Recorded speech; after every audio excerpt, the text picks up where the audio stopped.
പ്രിയ ശ്രോതാക്കളെ പ്രണാമം. സംസ്കൃത കാവ്യ ലോകത്ത് ഏകചിത്രാധിപതിയായിരുന്ന മഹാകവി കാളിദാസൻ്റെ ചിന്താസരണിയിൽ വിരിഞ്ഞ 5 കാവ്യപുഷ്പമാല്യങ്ങൾ, മറ്റൊരു വിധത്തിൽ പറഞ്ഞാൽ 5 മാനസപുത്രികൾ വയലാറിൻ്റെ കാവ്യഭാവനയിൽ ഉളവാക്കിയ വർണ്ണാഭമായ വിസ്മയങ്ങൾ നമ്മിലേക്ക് രമണീയമായ വാഗ്മയങ്ങളിലൂടെ പകർന്നു തരുന്ന കാഴ്ചയാണ് ഈ ഗാനവീഥികൾ സഞ്ചരിക്കുമ്പോൾ അനുഭവപ്പെടുന്നത്.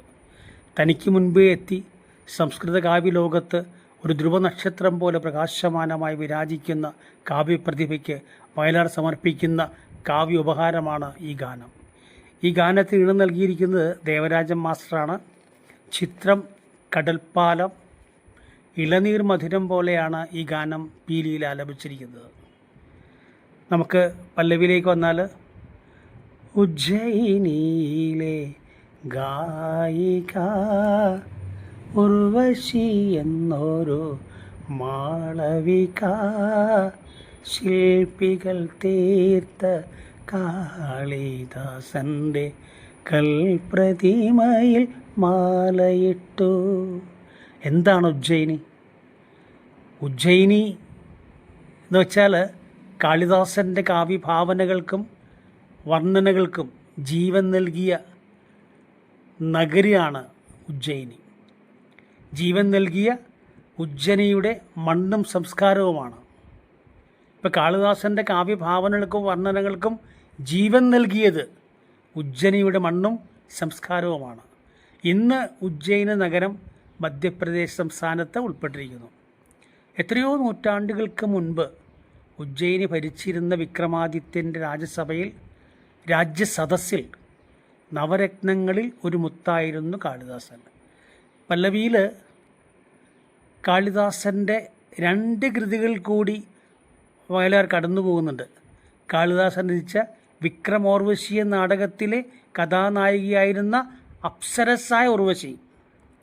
കണ്ട പല്ലവിയിൽ പറയുന്നത് ഉജ്ജയിനിലെ ഗായിക ഉർവശി എന്നൊരു മാളവിക. അവൾ ഉർവശിയെ പോലെയുള്ള മാളവികയായിരുന്നു. കണ്ടോ? ഇതുപോലെ തന്നെ ഉർവശിക്ക് സമാനമായ സൗന്ദര്യവും നടന സംഗീത പാഠവുമുള്ള മാളവികാഗ്നിമിത്രം എന്ന കാളിദാസ നാടകത്തിലെ കഥാനായികയായിരുന്ന മാളവിക. ഇപ്പം മാളവിക എന്ന കഥാപാത്രത്തിന് ജീവൻ നൽകിയ സൃഷ്ടാവായ കാളിദാസ കൽപ്രതിമയിൽ മാളവിക സ്നേഹപുളകങ്ങളാൽ മാല ചാർത്തുകയാണ് പല്ലവിയിൽ. ഇവിടെ കഥാകൃത്തും നായികയും പരസ്പരം കണ്ടുമുട്ടുന്ന ഇതാണ് പല്ലവിയിൽ അവതരിപ്പിക്കുന്നത്. അനുപല്ലവിയിലേക്ക് വന്നു കഴിഞ്ഞാൽ കാളിദാസൻ്റെ 3 കൃതികളെ തുടർത്തിക്കൊണ്ടാണ് വയലാർ കടന്നു പോകുന്നത്. അനുപല്ലവിയിൽ ആദ്യ വരികളിലെ കാളിദാസ കൃതിയായ ഋതുസംഹാരം, അതാണ് ലൈൻ. ഋതുദേവതയായി നൃത്തം വെച്ചും. കണ്ടോ? ഋതുസംഹാരത്തിലെ ഋതുദേവതകൾ വിവിധ നൃത്തപ്രിയഭാവത്തോടെ നടനമാടുന്നു. ഇനി അടുത്ത വരി വന്നാൽ, മുനികന്യകയായി പൂജിച്ചും. അഭിജ്ഞാന ശാകുന്തളം കാളിദാസ നാടകത്തിലെ നായികയായ ശകുന്തള കണ്വമഹർഷിയുടെ ആശ്രമത്തിൽ വളർന്ന മുനികന്യകയെ മനസ്സാ പൂജിച്ച്. 3-ാമത്തെ ലൈനിലേക്ക് വരെയാണ്, ഹിമഗിരിപുത്രിയായി തപസിരുന്നു അവൾ സ്വയംവര പന്തലിൽ ഒരുങ്ങി നിന്നു.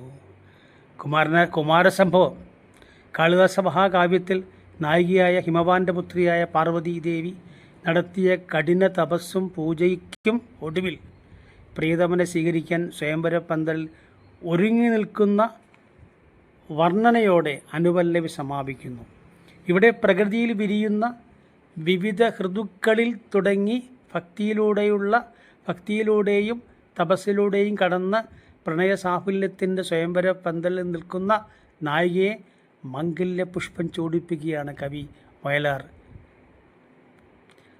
ആദ്യ ചരണത്തിലേക്ക് വന്നാൽ, അലിയും ശിലയുടെ കണ്ണു തുറന്നു കലയും കാലവും കുമ്പിട്ടു അവളുടെ മഞ്ജീര സിഞ്ചിതത്തിൽ സൃഷ്ടിസ്ഥിതിലയ താളങ്ങൾ ഒതുങ്ങി നിന്നു. മാതക സൗന്ദര്യവതിയായ മാളവിക തൻ്റെ രാജശില്പിയുടെ പ്രതിമയ്ക്ക് മുന്നിൽ ഇമവെട്ടാതെ നോക്കിയിരിക്കുന്ന വേളയിൽ ഓർമ്മകളുടെ പുതുമഴ പെയ്തിറങ്ങിയ അവളിൽ ഉണർത്തുന്ന കാവ്യലഹരിയിൽ ഉന്മത്തയായ അവൾ ആടിയുലഞ്ഞ് നടനമാടുന്ന നാദലയങ്ങളിൽ ലയിച്ച് അലിഞ്ഞ് കാളിദാസ പ്രതിമയുടെ കണ്ണു തുറക്കുകയാണ്. ഇവിടെ കലാസൃഷ്ടിക്ക് മുന്നിൽ ശില പോലും ആസ്വാദനത്തിൻ്റെ നയനങ്ങൾ തുറക്കുമെന്ന് കവി നമ്മളെ ഓർമ്മപ്പെടുത്തുന്നു.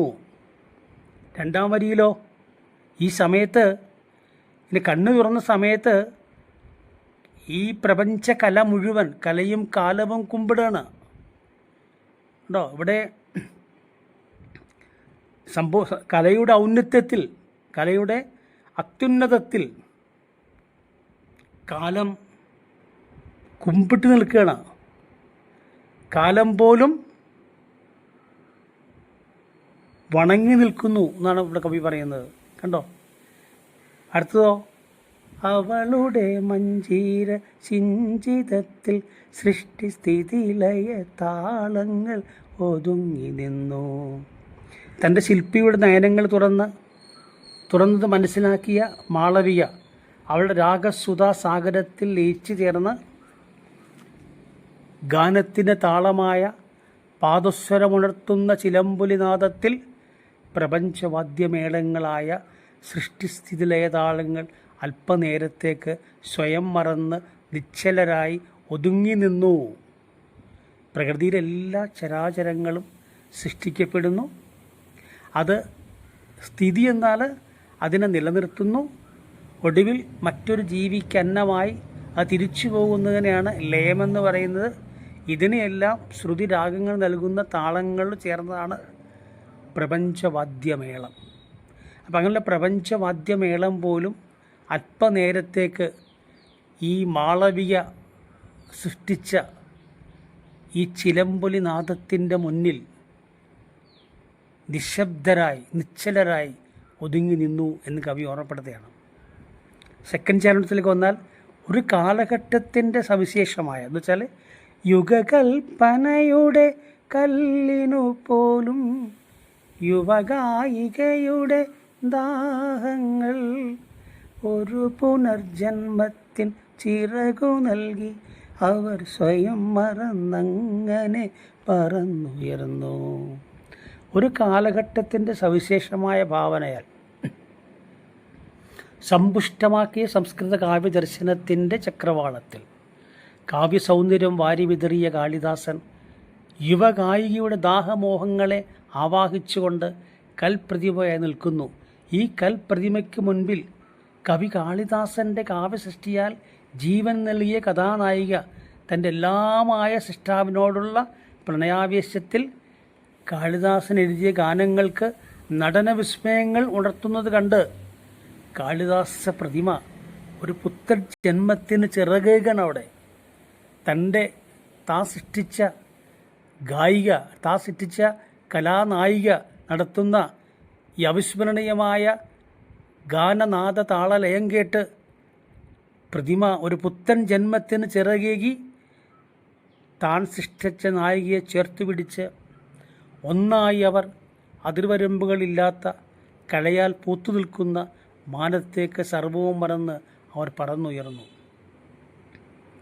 ഇത്രയ്ക്ക് രമണീയമായ ഭാവന സങ്കല്പങ്ങളെ തള്ളിക്കളയാൻ സാധിക്കുമോ? 20-ാം നൂറ്റാണ്ടിൻ്റെ ശാസ്ത്ര സംഭാവനയായ മെറ്റാഫിസിക്സിൻ്റെ നേതൃത്വത്തിൽ കൂടി നോക്കിയാൽ ഇതിൽ യുക്തിയുണ്ടെന്ന് കാണാൻ കഴിയും. മെറ്റ എന്നാൽ ബിയോണ്ട് എന്നാണ് അർത്ഥം, അപ്പുറമെന്നാണ്. ശാസ്ത്രത്തിന് ഭൗതികമായി തെളിയിക്കാൻ കഴിയുന്നതിന് അപ്പുറത്തുള്ള സംഭവിക്കുന്നതാണ് മെറ്റാഫിസിക്സിൻ്റെ പരിധിയിൽ വരുന്നത്. ഇവിടെ കാരണങ്ങൾ ലഭ്യമാക്കാൻ പറ്റാത്ത ധാരാളം സംഭവ പരമ്പരകളുടെ നിഗൂഢ പുസ്തകമാണ് പ്രപഞ്ചമെന്ന് മെറ്റാഫിസിക്സ് പറയുന്നു. നിങ്ങളുടെ നേത്രങ്ങളും അതിലേക്ക് സഞ്ചരിക്കട്ടെ എന്ന് പ്രത്യാശിച്ചുകൊണ്ട് നമുക്കിവിടെ പിരിയാം. ഇഷ്ടപ്പെട്ട സബ്സ്ക്രൈബ് ചെയ്യണം, ലൈക്ക് ചെയ്യണം, ഷെയർ ചെയ്യണം, അഭിപ്രായം കുറിക്കണം. ഏവർക്കും ശുഭരാത്രി നേർന്നുകൊണ്ട് ഈ ഗാനം ആലപിക്കട്ടെ. ഉജ്ജയിനിയിലെ ഗായിക ഉർവശി എന്നൊരു മാളവിക ശില്പികൾ തീർത്ത കാളിദാസൻ്റെ കൽപ്രതിമയിൽ മാലയിട്ടു. ഋതുദേവതയായി നൃത്തം വെച്ചും മുനികന്യകയായി പൂജിച്ചും ഹിമഗിരിപുത്രിയെ തപസ്സിരുന്നു അവൾ സ്വയംവര പന്തലിൽ ഒരുങ്ങി നിന്നു.